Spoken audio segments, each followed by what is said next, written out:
Assalamualaikum warahmatullahi wabarakatuh. Halo semuanya, perkenalkan nama saya Denina Maulidiana dengan NIM 2477526 dari kelas PGSD 3C.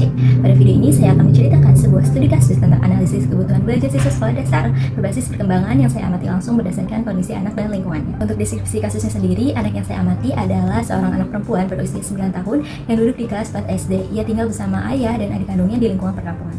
Ibunya bekerja sebagai TKW di Malaysia dan sudah lama tidak pulang, sehingga komunikasi antar ibu dan anak sangat jarang.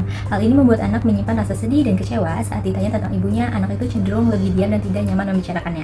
Sedangkan untuk kondisi ekonominya sendiri bisa dibilang terbatas dikarenakan fasilitas belajar di rumah masih kurang lengkap. Terkadang seperti baju seragam sekolah itu dikasih oleh tetangga ataupun kerabat. Karena ayah sering bekerja, anak juga memiliki banyak tanggung jawab di rumah seperti menjaga adiknya dan juga membantu pekerjaan di rumah, lalu menyiapkan keperluan sekolahnya sendiri. Hal ini membuat anak menjadi lebih mandiri dibandingkan anak seusianya. Sedangkan untuk di sekolahnya sendiri, anak ini sudah bisa membaca, menulis, dan berhitung sederhana. Namun dia sering sulit fokus atau kehilangan fokus saat pembelajaran dan juga terkadang cenderung pendiam. Apalagi saat guru meminta ia maju ke depan kelas, ia akan terlihat malu dan kurang percaya diri. Untuk analisis perkembangan anak dari aspek fisik, menurut Halap, anak usia sekolah dasar mengalami perkembangan motorik kasar dan halus yang semakin baik.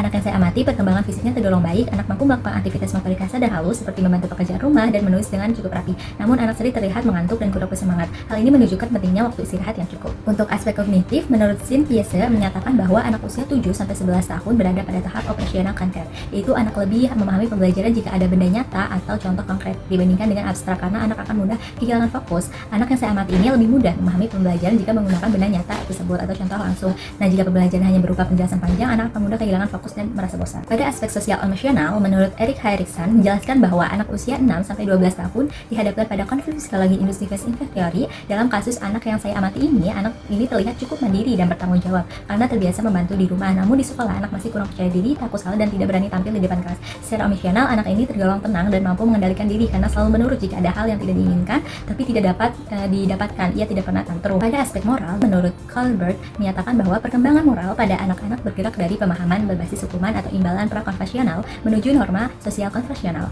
Anak yang saya amati seringkali bertindak sesuai dengan apa yang ia lihat di lingkungannya. Anak ini terkadang menggunakan kata-kata kasar karena meniru lingkungan sekitarnya. Namun secara umum, anak termasuk penurut, menghormati guru, dan bertanggung jawab seperti mengerjakan PR dan membantu ayahnya di rumah untuk mengerjakan pekerjaan rumah. Pada aspek bahasa, anak ini sudah memiliki keterampilan membaca dan menulis yang cukup baik, namun anak sering menggunakan bahasa yang kasar karena pengaruh dari lingkungannya.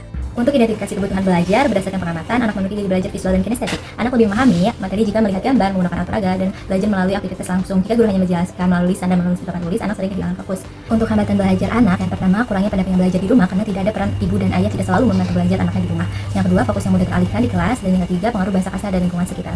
Anak memiliki potensi yang baik seperti mandiri, bertanggung jawab, motorik halus cukup baik, sikap dewasa, mampu bersosialisasi, dan mudah belajar melalui pengalaman langsung. Agar belajarnya optimal, anak membutuhkan dukungan dari lingkungan, yaitu dukungan akademik dari guru melalui media belajar yang menarik dan pujian, lalu dukungan emosional agar anak merasa aman dan diperhatikan, lalu dukungan moral dan bahasa melalui contoh komunikasi yang baik, serta dukungan keluarga khususnya ayah dengan mendampingi dan memperhatikan kegiatan belajar anak di rumah. Selanjutnya, rekomendasi strategi pembelajaran. Nah, strategi pembelajaran pendekatan yang sesuai untuk anak ini adalah pembelajaran cooperative learning, agar anak bisa belajar dan berani menyampaikan pendapat bersama teman-temannya. Lalu pendekatan pembelajaran contextual teaching and learning juga sangat cocok, yaitu untuk mengaitkan materi dengan pengalaman sehari-hari seperti menghitung benda di rumah atau belajar sambil bermain. Project based learning juga cocok dengan melakukan proyek sederhana seperti menulis cerita atau menggambar, dikarenakan anak ini sudah bisa menulis dengan baik dan juga menggambar. Selain itu, metode demonstrasi juga cocok karena anak lebih cepat mengerti jika melihat contoh langsung sesuai gaya belajarnya yang konkret.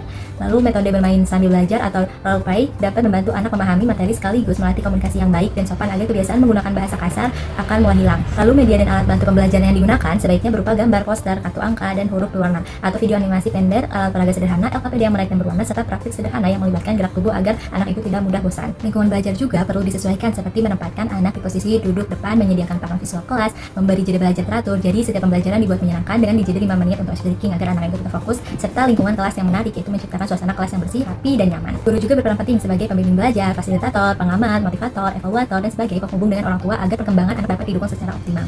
Untuk refleksi pribadi saya sendiri, dari studi kasus ini, saya belajar bahwa perkembangan anak dipengaruhi keluarga dan sekolah. Tantangan yang saya hadapi adalah hambatan belajar yang berasal dari anak maupun lingkungan seperti kurangnya pendampingan di rumah dan pengaruh bahasa sekitar. Solusinya, guru dan keluarga perlu bekerjasama dengan pendekatan pembelajaran yang tepat, penggunaan alat peraga, dan dukungan emosional. Sebagai contoh didik, saya harus terus belajar agar bisa mendukung siswa sebaik mungkin.